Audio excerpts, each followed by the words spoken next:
Just film this guy right here. I will say this, that, obviously been a part of this rivalry since 2002, and even when I wasn't here, followed it very, very closely. And I can just say, just knowing Clemson history like I do, that was one of the all-time single game performances. Position player, pitcher, doesn't matter. What Bakich Sharman did today was special and one for the record book. So appreciate you coming here, and that was incredible. That was fun to watch. Thank you. Questions for Coach? Coach, how about the resolve of this team after the beating you took last night to be able to put that behind you and come out today?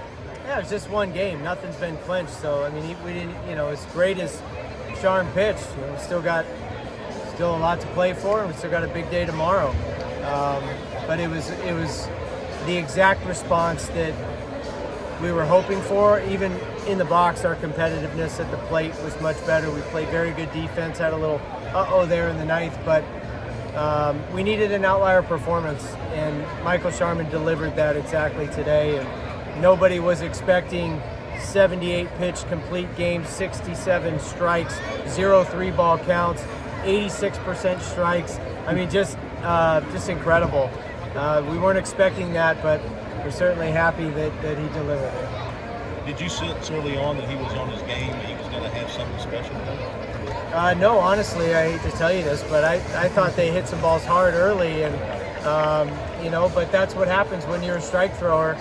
You trust your defense behind you, and you're not nibbling, and you're just going after people. And luckily for Michael, he's got multiple pitches for strikes, and started mixing things up even more. Third time through the lineup, and it's just when you're just in attack mode like that, and you get the offense in 2 strikes, it just certainly keeps the defense engaged too. They got a lot of action out there. They were aggressive. They were first pitch swinging a lot. Is that when you're throwing strikes like he was? Is that to his advantage, to the pitcher's advantage? Well, it depends. I mean, if they're hitting them at people and getting outs, then yes. And that's exactly what happened today. So, I mean, not to get too high, get back to the middle. We got another big one tomorrow, which is why we don't celebrate like out of control like we just won the World Series after one win. So we still got a lot to play for, and it's a big one tomorrow. Michael, what was it like for you being a part of this rivalry? A lot of people consider the best in college baseball, and to have the game that you did. Yeah, I go out there and I just think of it as a baseball game. That's all it is to me. Just want to give all glory and thanks to Jesus Christ. Couldn't do that without him, and I couldn't do it without my team behind me. They played great defense. They're going to put the ball in play off me, and my team made some great plays behind me. Again, couldn't do it without them. It's a team effort, but I'm just thrilled we got the win. But like you said, we got to go get them tomorrow too. Michael, when did you know that you had it today? I mean, I don't know. I just tried to throw strikes, take it one pitch at a time, not trying to think about past or the future, just playing it one pitch at a time, staying present, and just having fun out there, just being childlike, and that's all I can do. And it worked out my favor today. How about the game that Nate caught today for you? He's great back there. I love throwing to him. I don't think UB can switch that up on us. So it's fun. I love Nate. We get along great, and he's fun to throw to. So. Coach, it's a non-conference series in April, and you've got a really tough schedule ahead, but what would a series win tomorrow mean, especially relative to similar events against Georgia Tech or Florida State down the road?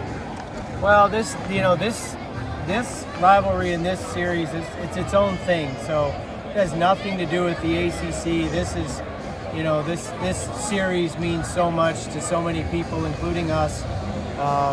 And so, I would just look at it in the isolation of, just the importance of playing well tomorrow, coming out tomorrow with an edge, and doing whatever we have to do to come out on top tomorrow at DKS. And just because of what the Palmetto rivalry series means to us. How about the 3-run homer you got to give you some working capital out there behind Sharman? Yeah, it was huge. I mean, they had scored, and so for us to win the frame and especially get a big inning and a big blast from Nate Savoy, after playing the game a little bit, you get first 2 guys on, we bunt a guy over, and he gets a breaking ball up and drills it. That was good to see, and then good to see, the next inning or the inning, whenever, get the insurance run on Purify's sac fly. So I just thought the at-bats collectively today were much more competitive, a lot more hard contact, a lot more two-strike battles, some two-strike hits, some two-strike walks. Just look more like what our offense is capable of. Coach, defensively, on your hat right there. This is JITIY, stands for Jesus I Trust in You. So that's my motto. That's what I like to say before I start pitching when I get in a jam, or just helps level me and ground me. So that's what I like to say to myself. Coach, defensively, it was night and day between this game and last night. How about the play Lichtenberger made deep in the hole, the stretch by Gaffney? It was awesome. I mean, an inning-ending web gem like that, that was huge. And that's just indicative of the defense that we got today. I mean, running catches in the outfield, slow roller play by Jason Foltz, freshman, starting at third in this rivalry. And then, just all of it. Just was proud of our defense to give Michael the support he needed and the confidence to just keep attacking the zone, knowing that they're going to make plays behind him. Michael, this is your first time playing in this rivalry. Kind of describe some of the emotions out there early.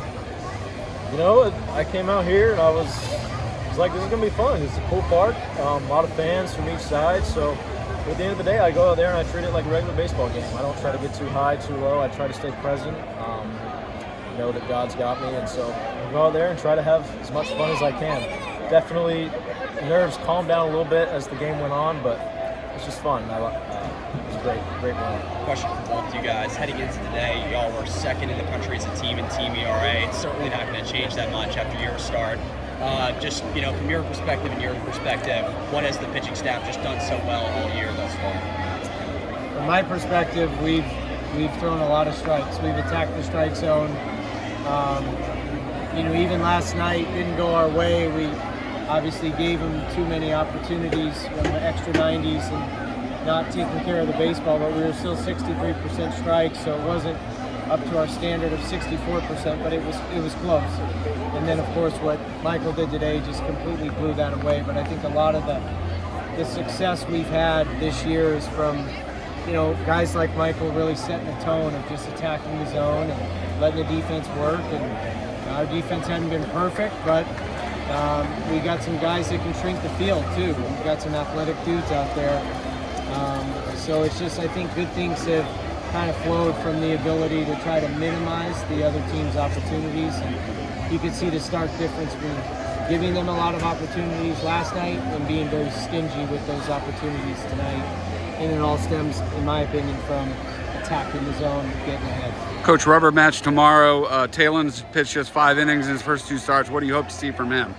Yeah, I mean, he's still building back up, so he physically can't do what Michael did, even if he, is cruising. We just aren't going to do that. But we've got Drew Titsworth, and what Michael did today is save our entire bullpen. So we feel like we're in a really good spot with all of our high leverage guys who haven't pitched yet, like Joe Allen and Danny Nelson and Hayden Simerson and Dion Brown. And so we're in a good spot, and that's because he put us in a good spot today to save the game.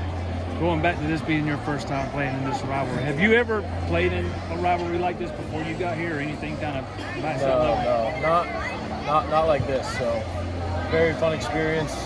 Again, just trying to go out there and have fun and compete the best of my ability. That's it. Mom's waiting to give you a hug. Anything else? All right, thank you guys. Thanks, guys. See you tomorrow.